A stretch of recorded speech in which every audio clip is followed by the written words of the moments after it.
नमस्कार दोस्तों, आपका स्वागत है हमेशा की तरह अपने भाई की यूट्यूब चैनल में।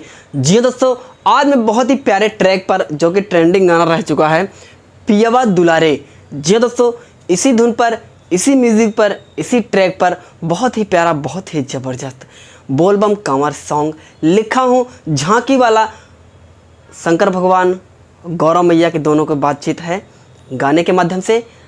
तो चलिए समय बर्बाद न करते हुए वीडियो फटाफट स्टार्ट करते हैं। जी हाँ दोस्तों, यहाँ पे लिखो भी होगा और मैं आपको स्टेप बाय स्टेप गा के भी समझा देता हूँ। जी हाँ दोस्तों, भोला बाबा कह रहे हैं गौरव मैया से, क्या कह रहे हैं? बड़ा लेट होता नहीं वेट होता, मामला हमारे अपसेट होता।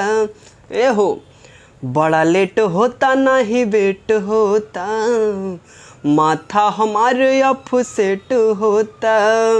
लागल बा तलब देर अब ना लगावा, हाथ तेज चलावा। ए गौरा भांग पीस के पियावा, ए गौरा भांग पीस के पियावा। जी दोस्तों, मुखड़ा अगर आपको अच्छा लगा हो तो वीडियो को लाइक कीजिए। चलिए बढ़ते हैं पहले अंतरिक तरफ।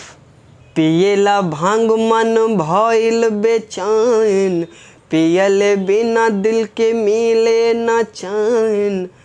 पियला भांग मन भइल बेचैन, पियले बिना न दिल के मिले चैन। सुखता गलाए से करीले हला, ढेर अब ना सतावा।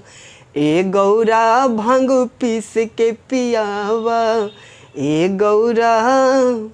जी हाँ दोस्तों, अगर आपको सॉन्ग अच्छा लगा है तो वीडियो को लाइक कीजिए। जी हाँ दोस्तों, अगर आप मुझसे पर्सनल सॉन्ग लिखवाना चाहते हैं तो मेरा नंबर है 9821220638।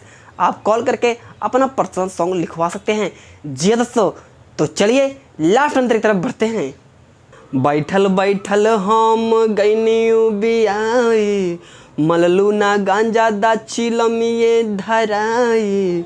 मललू ना गांजा, ए हो, बैठल बैठल हम गईनी बियाई, मललू ना गांजा दा चिलमिए धराई।